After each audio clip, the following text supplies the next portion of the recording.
Okay, beta. So we are going to discuss radio-ulnar joints now. So yesterday when we were doing elbow joint, then also I told you like between the superior end of the radius and ulna there is a joint, that is superior radio-ulnar joint. So like that, overall how many radio-ulnar joints we have? Three. One is superior, the other is inferior, and in between we have middle radio-ulnar joint. Okay, so like that. Now see here. We will see with the help of diagrams it would be better. See, what is the name of this bone? We have radius. This is the head of the radius and this is ulna. We are finding this is trochlear notch, olecranon process, coronoid process, and laterally in the ulna bone we will have the radial notch where the head of the radius comes and articulates, isn't it? So here you will find there is a joint formed, that is the superior radio-ulnar joint. Okay, what is the name of the ligament? If you remember this, annular ligament, isn't it? Which holds the head of the radius towards the radial notch of the ulna, like a ring. You call it as annular ligament, beta. Correct, no? Correct, beta. Annular ligament. Okay. So now see here. This is proximal radio-ulnar joint. Proximal can be also called as superior radio-ulnar joint. So you are finding the articulation is between the circumference of the head of the radius and radial notch of ulna. And we know it is not a part of hinge joint, but instead it is pivot type of joint. Okay. So what is the movement which is facilitated here? It helps in this movement where palm is facing upwards is supination. If the palm is facing downwards, you call it as pronation. Okay, so it is helping in both pronation and supination. Okay, so the next joint would be like in the lower down, that is the distal radio-ulnar joint, where you will see, I'll show you the picture again. So head of the ulna and ulnar notch of radius. Okay, so then you will see it's again a pivot type of joint. It also allows pronation, supination. Middle radio-ulnar joint is nothing but interosseous border of radius and interosseous border of ulna, where you have the attachment of interosseous membrane. You call it as fibrous syndesmosis. Okay, so that is, these are the three radio-ulnar joints. These are very important because they can come as 5 marks question. So what type of joint is this now? I already gave you the clue. Pivot type of joint, isn't it? Pivot type of synovial joint. What are the structures forming the joint? What is this bone? Head of the radius. What is this notch? Radial notch in ulna bone. Okay, that is. See, radial notch of the ulna and circumference of the head of the radius, and surrounding that you have annular ligament. Okay, so like any other joint, so covering this whole structure, you will have the capsular ligament. Okay, and of course this ring-like is annular ligament, and the extension of this is actually called as the quadrate ligament. Okay, we will see more details as we proceed. Okay, now proximal radio-ulnar joint is exactly this one. You can see both movements here. This movement where dorsum is facing upwards, you call it as pronation. When palm is facing upwards, you call it as supination. Okay. So yesterday, do you remember when we were doing elbow joint, we saw these ligaments, ulnar collateral ligament and radial collateral ligament. Yes. From the medial epicondyle of the humerus going towards the coronoid and the olecranon process, we had ulnar collateral ligament. Okay. Then we have radial collateral ligament, which was seen coming from the lateral epicondyle, isn't it? But going up to the annular ligament. So this is the review. That means proximal radio-ulnar joint. Again, see this side you will have, this is radius side, right? So, this is thumb. Yeah, this is radius bone. So this side we will have radial collateral ligament, and this side we will have ulnar collateral ligament. Okay, apart from that we will have annular ligament. The movements which are facilitated here are supination and pronation. Now coming to middle radio-ulnar joint. So what is the type of joint it is called as? Just now I told you. Fibrous syndesmosis. Very good. Fibrous syndesmosis. Okay. Now see here, syndesmosis type of fibrous joint. So what are these structures which are taking part? You see, this is the medial border of radius, which this is the midline of the body. This is away from midline. This is the lateral aspect of the body because radius is lateral bone, ulna is medial bone. So this border is the interosseous border of the ulna, which is the lateral border of the ulna. This border is interosseous border of the radius, which is the medial border of the radius. Okay, so you should know both the terminologies, but suppose if you forget also, just remember the interosseous border of radius and interosseous border of ulna. Okay, so connecting them, you will see the interosseous membrane. Okay, and you can see the direction is downwards, isn't it? Downwards, and it is towards the midline, downwards, forwards, and medially. Okay, then you are finding a cord which is moving upwards, that is the oblique cord, which is considered as a remnant of flexor pollicis longus, one of the flexor muscle. Okay, and of course we have interosseous membrane. Now coming to inferior radioulnar joint. So the expanded end of the bone. Can you identify this bone which is expanded in the lower end? It has 5 surfaces. What is this bone? Is it radius or ulna? Nema? Ulna. This is radius, beta. Radius, ma'am. You miss no initial classes, Imar.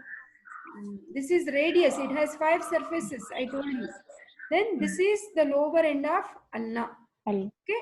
Lower end of the ulna will show head, whereas upper end of the radius will show head. See, Imad, now you can make out the lower expanded bone is radius and the head of the ulna is towards the lower end. Okay, and the head of the ulna is articulating with the ulnar notch in radius. Reciprocal names. That's it. Here we had radial notch in the ulna bone. Here in the radius bone, we have ulnar notch for the radius. Okay, so this will be articulating to form inferior radioulnar joint. Okay, what type of joint is this? Pivot type of synovial joint. Okay, structures forming are head of the ulna and ulnar notch of the radius, and in between them you will see there will be articular disc. Can you name some more joints where we will see articular disc, beta, what we have finished till now? There is one joint here. What is this joint? Temporomandibular joint, isn't it? There we saw the articular disc. Do you remember any other joint here? Sternoclavicular joint. In that joint also we will see the articular disc. Similarly, here also we will see the articular disc. Okay, then. So like any other joint, the outermost covering of these 2 bones, holding these 2 bones in position, will be capsular ligament, and we also have the articular disc. Okay, now the various, like the superior, middle and inferior radioulnar joints are concerned with the movement of pronation and supination. So what is the muscle which brings about pronation, beta, you remember? Pronator teres and pronator quadratus. Okay, supinator muscle name itself indicates it helps in supination. Okay, so radioulnar joint, see pronation. What is, which movement is pronation, beta? So that means where the dorsum of your hand is facing upwards, that is pronation. Okay, if it is like this, you call it as mid-prone pronation, mid-prone position. Okay, then if your palm is facing upwards, you call it as supination, isn't it? Then I gave you a dictum like a mnemonic for you to remember easily. What is that? Beggars supinate and kings pronate. Pronate. Pronation is something like this, right? Okay, this is beggars supinate. You can remember in that way also. Okay, so the range of movement what we are finding here is 140 to 150 degrees, and it can also rotate completely also 360 degrees. Okay, so the axis from where till where you are finding head, this is the head and this is the tuberosity of the radius. Okay, From here the movement starts. It's moving along the interosseous membrane, okay, the interosseous borders and the lower end of the ulna. That means, can you see this red line beta?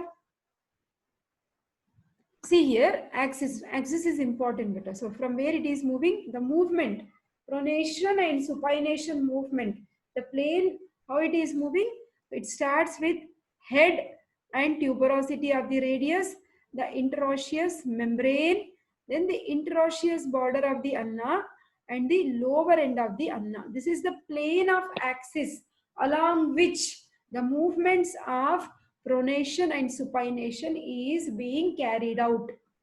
Pronation, supination itself can be again a 5 marks question beta. Okay. So that is movement. See, this picture is helping us to understand very clearly. This is pronation movement and this is supination. Okay. So pronation is internal rotatory movement of radius on ulna that results in hand moving from palm up to palm downward position. What I told you is described in words here. Okay, reverse one will be supination. So this is internal rotatory movement. This is external rotatory movement of radius on ulna that results in hand moving from palm down to palm up position. Okay. So if you remember one also, you can write the other. So supination and pronation occurs in the forearm. This is which movement? Supination. Which is this movement? Pronation. Okay. So whatever I told you, like rotation of forearm so that palm faces forwards and here palm faces downwards. Okay. So it is actually same like what we talk about inversion and abduction of foot. Okay. It is something like it is similar to the movement what we have in foot. Okay. Inversion is, suppose this is sole. If it is facing in the medial direction, you call it as inversion. When the sole is pointing outwards, you call it as eversion. Okay, so pronation is corresponding to eversion in the foot and supination is corresponding to inversion. Okay, beta? That is. Now, what are the various muscles which are bringing about pronation?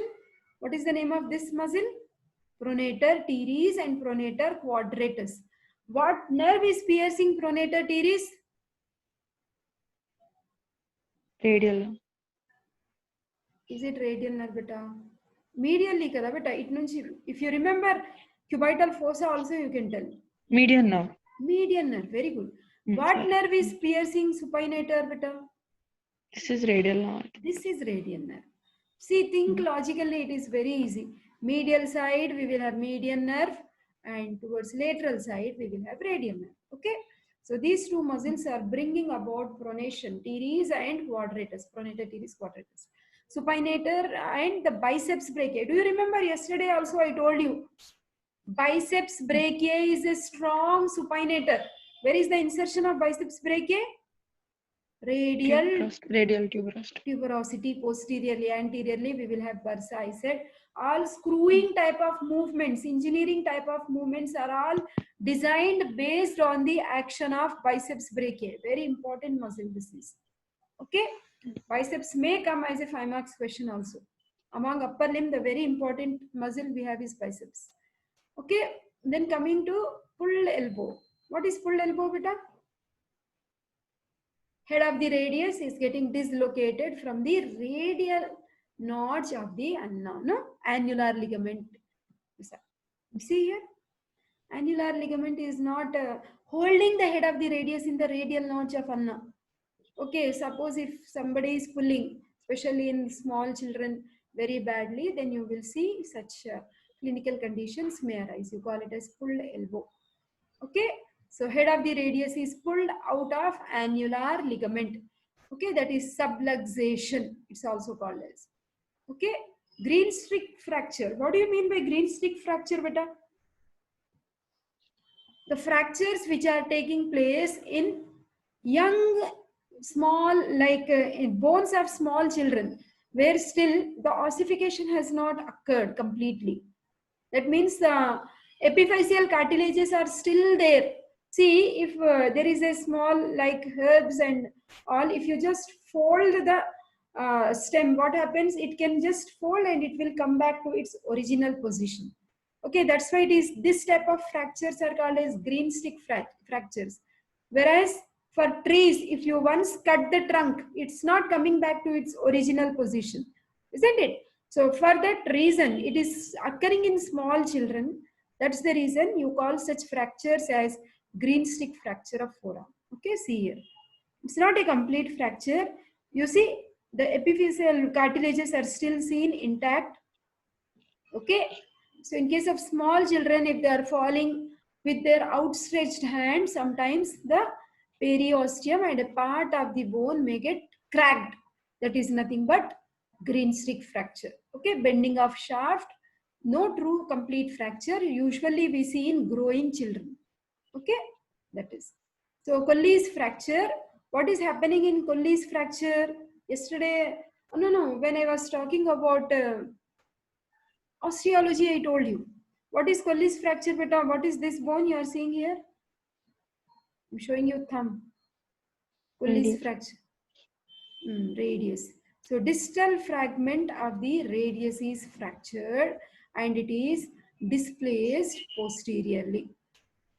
Okay, so this is Colles fracture. Opposite to that, distal fragment of radius is again fractured, but it is displaced anteriorly. You call it as Smith's fracture. Again, Colles fracture can come as a 3 marks question, beta. Most favorite question of the examiners. Okay, Smith's has not been asked many times, but Colles is frequently asked. Okay, just try to write like this. This is Vishram Singh's picture. Okay, distal fragment of the radius is displaced posteriorly. Okay, if it is displaced anteriorly, it is Smith's fracture. Okay, so this is like the hand position will be outwards in Colles fracture. It will be inwards like this in case of Smith's fracture. Okay, so I told you how is it occurring whenever the person is falling on with the hand which is outstretched. Okay, so when the fracture is occurring in the lower end of the radius. Okay, so you will see the fall is on outstretched hand, forcing radius and ulna into hyperextension. Okay, this is the mode of injury is that you will see as you are seeing here. Now, these are the splints which are generally kept in order to like hold the again the pieces of fragments of bone back into position. Gradually the healing will occur. Once the healing is occurring, then generally these splints are removed. Okay, these are external splints. Okay, so this is all about radioulnar joints.